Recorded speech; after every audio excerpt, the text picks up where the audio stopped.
The US government just announced that it will buy more long-term Treasury bonds.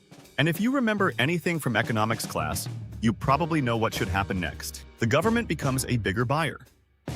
Demand rises, bond prices go up, and because bond prices and yields move in opposite directions, long-term yields should fall. At first, that is exactly what happened. But then the move reversed.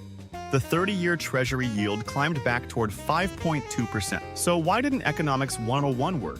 Because the bond market isn't just looking at the bonds Washington is buying today, it is looking at how many bonds Washington may have to sell tomorrow. And that is where this story gets much bigger.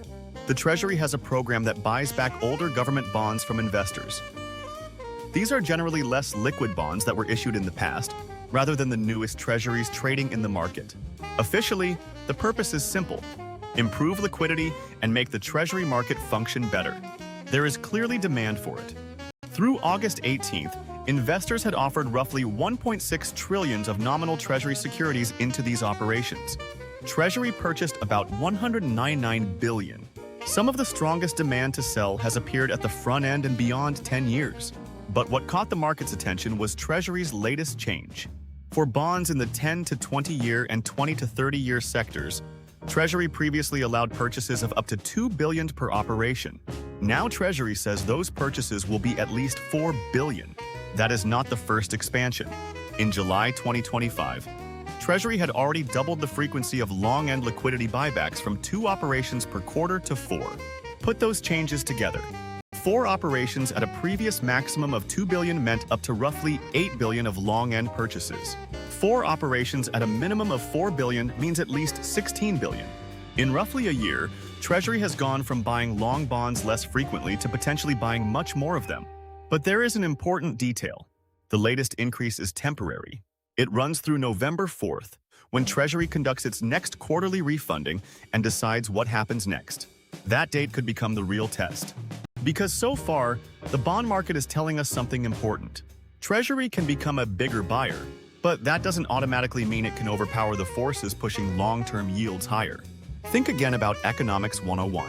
If one large buyer suddenly wants more bonds, demand increases and prices should rise. But what happens if investors also expect the supply of bonds to remain enormous?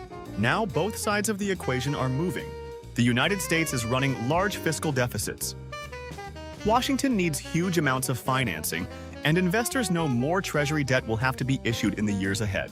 So investors aren't just asking who is buying 4 billion of bonds today.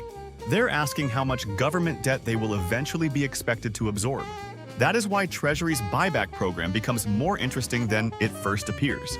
When Treasury buys an old 20-year or 30-year bond from an investor, that long-duration security leaves private hands. But Treasury still needs money to finance that purchase and the rest of the government.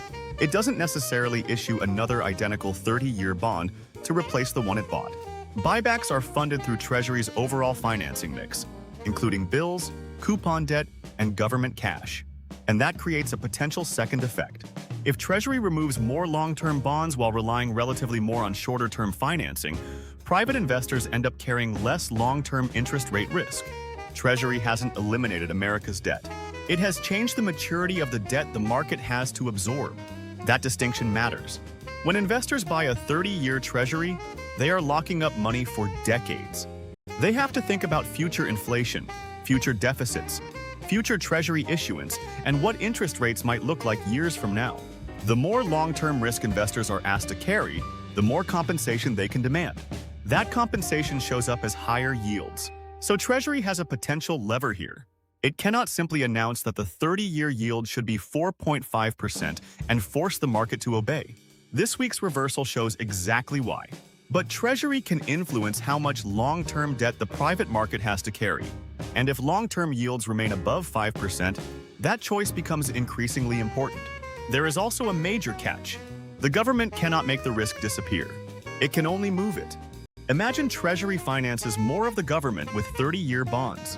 Today's interest rate might be painful, but once those bonds are issued, that financing is locked in for decades. Short-term Treasury bills work differently. They mature quickly. That means Washington has to refinance them again and again. So, relying more heavily on short-term financing could reduce some pressure on long-term yields today while increasing refinancing risk tomorrow. If inflation remains high or short-term rates stay elevated, Treasury could eventually have to refinance enormous amounts of debt at expensive rates. The problem hasn't disappeared. It has simply changed form. And there is an interesting irony here. Before becoming Treasury Secretary, Scott Bessent criticized what he saw as activist debt management under the previous administration, including greater reliance on short-term issuance.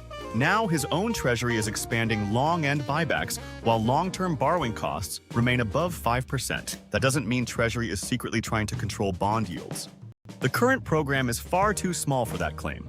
But it does show how the incentives change when government debt is enormous and long-term financing becomes expensive. Which brings us back to November 4. If Treasury allows this temporary increase to expire, the latest move may remain what officials say it is, an effort to improve liquidity in parts of the Treasury market. If Treasury keeps the larger purchases, the experiment continues. And if Treasury expands them again, investors should pay very close attention, because then we would have a pattern. First, Treasury doubled the frequency of long-end buybacks. Then it increased the amount it was willing to purchase. The next question would be whether debt management itself is becoming part of Washington's response to persistently high long-term yields. So Economics 101 wasn't wrong. A bigger buyer really does create more demand for bonds.